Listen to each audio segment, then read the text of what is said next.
Second episode की शुरुआत होती है कॉबी और लूफी की बोट से, जहाँ पे दोनों बीच समुद्र में अटके पड़े हैं और लूफी कॉबी से कहता है कि कॉबी तुम बहुत कमाल हो। इससे पता चलता है कॉबी बोट को नेवी बेस सिटी में ले जा रहा है और लूफी जोर जोर से हंसने लगता है। फिर कॉबी कहता है लूफी, ये हंसने का वक्त नहीं है, क्या तुम सच्ची में जोरो को हमारी टीम में शामिल करने वाले हो? तो लूफी बोलता है हाँ क्यों नहीं, मैं उसे अपनी टीम में ज़रूर शामिल करूँगा। फिर कॉबी बोलता है कि तुम पागल मत बनो, वो दुनिया का सबसे खतरनाक तलवारबाज है, लोग उसे पायरेट हंटर बोलते हैं, वो इंसान के रूप में एक हैवान है। इसके बाद पता चलता है एपिसोड का नाम है enter the great swordsman pirate hunter Roronoa Zoro. इसके बाद लूफी और कॉबी पहुंच चुके हैं नेवी बेस सिटी में। कॉबी लूफी से एक और बार पूछता है क्या तुम जोरो को सच्ची में हमारी टीम में शामिल करने वाले हो? तो लूफी बोलता है हाँ क्यों नहीं, मेरे को लगता है वो अच्छा आदमी है। इस बात पे कॉबी भड़क तो कहता है कि उसे अरेस्ट ही इसलिए कर रखा है क्योंकि वो बहुत हैवान आदमी है। फिर लूफी एक अनजान आदमी से पूछता है कि जोरो को कहाँ पर अरेस्ट कर रखा है। ये बात सुनकर जितने भी उधर सारे लोग होते हैं वो सारे डर जाते हैं और लूफी से दूर हट जाते हैं। फिर कॉबी बोलता है क्या तुम जानते भी हो कि तुमने क्या बोल दिया है? जोरो से इधर सारे लोग डरते हैं, वो एक हैवान है। फिर कॉबी बोलता है हमें डरने की कोई ज़रूरत नहीं है क्योंकि कैप्टन मॉर्गन उस बेस के लीडर हैं। कैप्टन मॉर्गन का नाम सुनते ही जितने सारे लोग हैं वो और ज़्यादा डर जाते हैं और दूर हट जाते हैं। फिर कॉबी लूफी से बोलता है ये सब लोग कैप्टन मॉर्गन के नाम से क्यों डर रहे हैं, वो तो एक बेस के लीडर हैं। फिर लूफी और कॉबी आखिरकार पहुंच ही जाते हैं जहां पर जोरो को बंदी बना के रख रखा है। गेट को पार करते ही लूफी एक दीवार पर चढ़ के जोरो को देखने की कोशिश करता है और कॉबी भी फिर उस दीवार पर चढ़ जाता है। दोनों एक दीवार पर चढ़ जाता है। फिर वो देखते हैं कि सामने एक आदमी बंधा हुआ खड़ा हुआ है और वो आदमी और कोई नहीं जोरो ही होता है। और फिर लूफी बोलता है क्या हम इसके हाथ पैर ये सब खोल देंगे तो फिर ये आज़ाद हो जाएगा? फिर कॉबी बोलता है कि तुम पागल हो, वो एक हैवान है, उसके हाथ पैर खोलना सही नहीं होगा। कॉबी बोलता है वो खुलते ही तुम्हें जान से मार देगा। फिर लूफी बोलता है वो मेरे को नहीं मार पाएगा, मैं उससे ज़्यादा ताकतवर हूँ।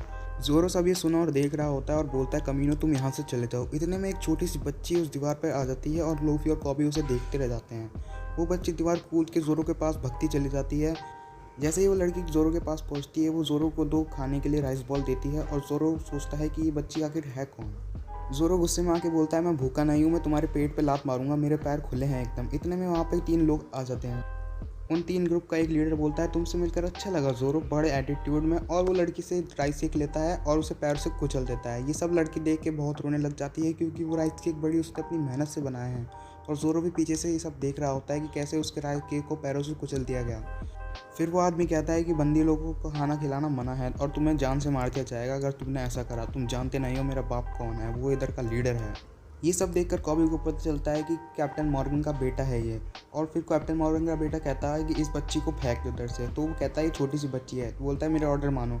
वो मोटा आदमी उस बच्ची को फेंकने वाला होता है। जैसे ही उसको फेंकता है वैसे लूफी उसको बचा लेता है बाहर। बच्ची बड़ी बाल बाल बचती है और फिर कॉबी उसे संभालता है और कॉबी उससे पूछता है कि तुम्हें चोट तो नहीं लगी। और फिर उधर जोरो का सीन दिखाया जाता है हमें। जोरो को आदमी कहते हैं क्या तुम सच्ची में ज़िंदा रहने वाले हो? जोरो इस बात का जवाब देते हुए कहता है कि बस 10 दिन बचे हैं, फिर 10 दिन बाद देखना मैं तुम्हारा क्या करूँगा। ये सब सुनने के बाद वो आदमी चले जाता है। इतने में लूफी पता चलता है कि ग्राउंड में पहुंच चुका है जोरो के बाद पहुंचने के बाद लूफी कहता है मैं तो बिना खाने के 3 दिन भी नहीं रह सकता। फिर ये सब सुन के जोरो बोलता है मैं तुमसे ज़्यादा ताकतवर हूँ, इसलिए मैं बिना खाने के 3 दिन तो क्या कितने भी रह सकता हूँ। फिर जोरो बोलता है वो पड़ा हुआ राइस केक मेरे को उठा के दो। फिर लूफी बोलता है क्या ये राइस केक, ये तो बिल्कुल ख़राब हो चुका है, उसने इसको पैर से बुरी तरह से कुचल दिया है। जोरो चिल्लाते हुए कहता है जितना बोला है उतना करो। लूफी जोरो के मुंह में वो राइस केक डाल देता है और जोरो खा लेता है उसको। फिर जोरो खाने के बाद कहता है कि खाने के लिए शुक्रिया। ये सब देख के लूफी समझ होता है कि जोरो दिल का बुरा आदमी नहीं है। फिर लूफी उधर से चला जाता है और फिर उस लड़की को बताता है कि उसने एक एक दाना खाया तुम्हारे बनाए हुए राइस केक का। कॉबी उस लड़की से पूछता है क्या तुम जानती हो कि जोरो बुरा आदमी है? फिर लड़की बोलती है नामुमकिन, जोरो एक बुरा आदमी हो ही नहीं सकता। फिर लड़की बताती है कैसे उसकी माँ के होटल में मॉर्गन का बेटा गुंडागर्दी करने पहुंच गया था और जोरो भी वहीं पे मौजूद था। ये सब देखकर जोरो को बहुत गुस्सा आ जाता है और तलवार दिखा के मॉर्गन के बेटे को बोलता है कि तुम इन लोगों को क्यों परेशान कर रहे हो? मॉर्गन का बेटा कहता है तुम जानते नहीं हो मेरा पाप कौन है, मेरा पाप इधर का लीडर है, वो तुम्हें जान से मार देगा, और अगर तुम इस लड़की को बचाना चाहते हो इसके हिस्से की सज़ा तुम खुद क्यों नहीं रख लेते? फिर जोरो कहता है ठीक है, इसके हिस्से की सज़ा मैं खुद रखूँगा और बिना खाना पानी के रहूँगा। वो लड़की लूफी को रोते रोते ये सब बताती है कैसे उसकी जान बचाने के लिए और उसकी माँ की जान बचाने के लिए जोरो ने ये सब किया। फिर हमें प्रेजेंट टाइम का सीन बताया जाता है जहाँ पे मॉर्गन का बेटा वापस गुंडागर्दी करने पहुँच चुका है उस लड़की के होटल में प्रेजेंट टाइम में, और वो होटल में ऑरेंज बाल वाली लड़की भी है। मॉर्गन का बेटा उधर सब कहता है कि जोरो को कल मैं मार दूंगा जान से, उसको 10 दिन भी जिंदा नहीं रहने दूंगा। और फिर लूफी ये सब देख रहा होता है गुस्से में। जोरो को मारने की बात सुनकर लूफी को इतना तेज़ गुस्सा आता है कि वो एक मॉर्गन के बेटे के बहुत तेज़ पंच मारता है और उसे वहीं पे डाउन कर देता है।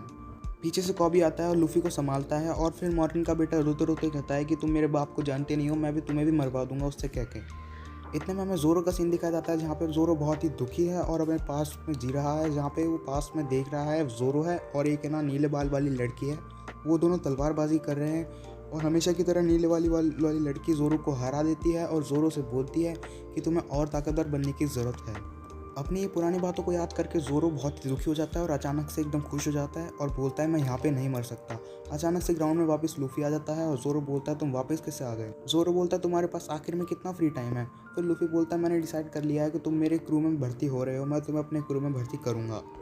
लूफी की बात सुन के ज़ोरो एकदम भड़क जाता है और बोलता है आखिर तुम होते कौन हो अपने हिसाब से फैसला लेने वाले कि मैं तुम्हारी टीम में आऊँगा या नहीं। फिर बोलते हैं अरे हाँ तुम तो तलवार से लड़ते हो ना, अगर मैं तुम्हारी तलवार तुम्हें वापस ला दूँ तो तुम मेरी टीम को ज्वाइन करोगे। फिर ज़ोरो वापस गुस्सा होता है, बोलता है मैं नहीं करूँगा। फिर लूफी भगते हुए बोलता है मैं तुम्हारी तलवार अभी लेके आता हूँ। फिर ज़ोरो बोलता है तुम गलत दिशा में जा रहे हो। तो ये बात सुनकर लूफी अपने अंदाज में अपने हाथ लंबे करता है और दूसरी डायरेक्शन में चला जाता है।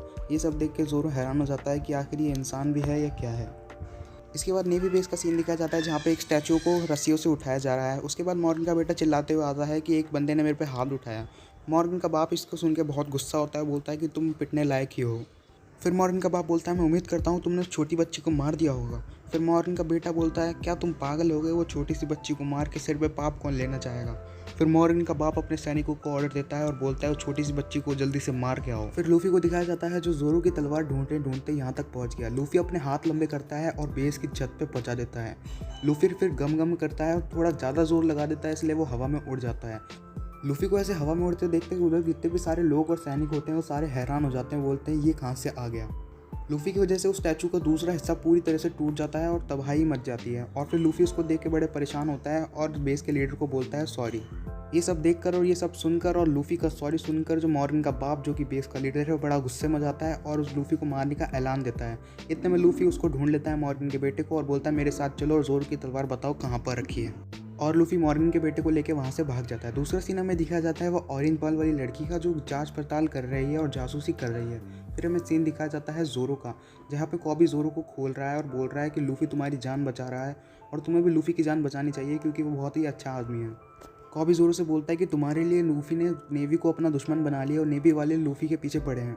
जैसे ही ज़ोरो की रस्सी खुलने वाली होती है वहाँ पे बहुत सारे सैनिक आ जाते हैं और बंदूक तान देते हैं।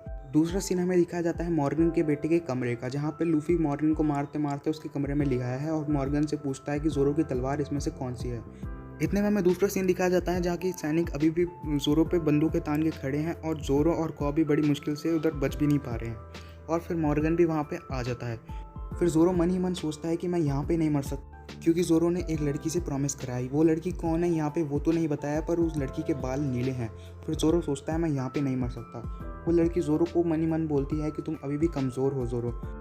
फिर जो मॉर्गन के सैनिक होते हैं वो गोलियां चलाना शुरू कर देते हैं। जैसे ही गोली चलती है वैसे ही लूफी गोलियों के आगे आ जाता है, पर गोलियां लूफी का कुछ नहीं बिगाड़ पाती। गोलियां लूफी के शरीर के अंदर जाती है और वापस बाहर निकल आती हैं। ये सब देखकर ज़ोरो बड़ा हैरान हो जाता है और बोलता है कि तुम इंसान भी हो या क्या हो। कॉबी भी इस बात से बड़ा हैरान है कि गोलियां भी लूफी का कुछ नहीं बिगाड़ सकती। बड़े शौक में आकर ज़ोरो पूछता है कि आखिर तुम हो कौन। फिर लूफी बोलता है मेरा नाम है मंकी डी लूफी, जो इस दुनिया का पायरेट किंग बनने वाला है। जैसे ही लूफी अपना डायलॉग बोलता है वैसे ही सेकंड एपिसोड भी खत्म हो जाता है।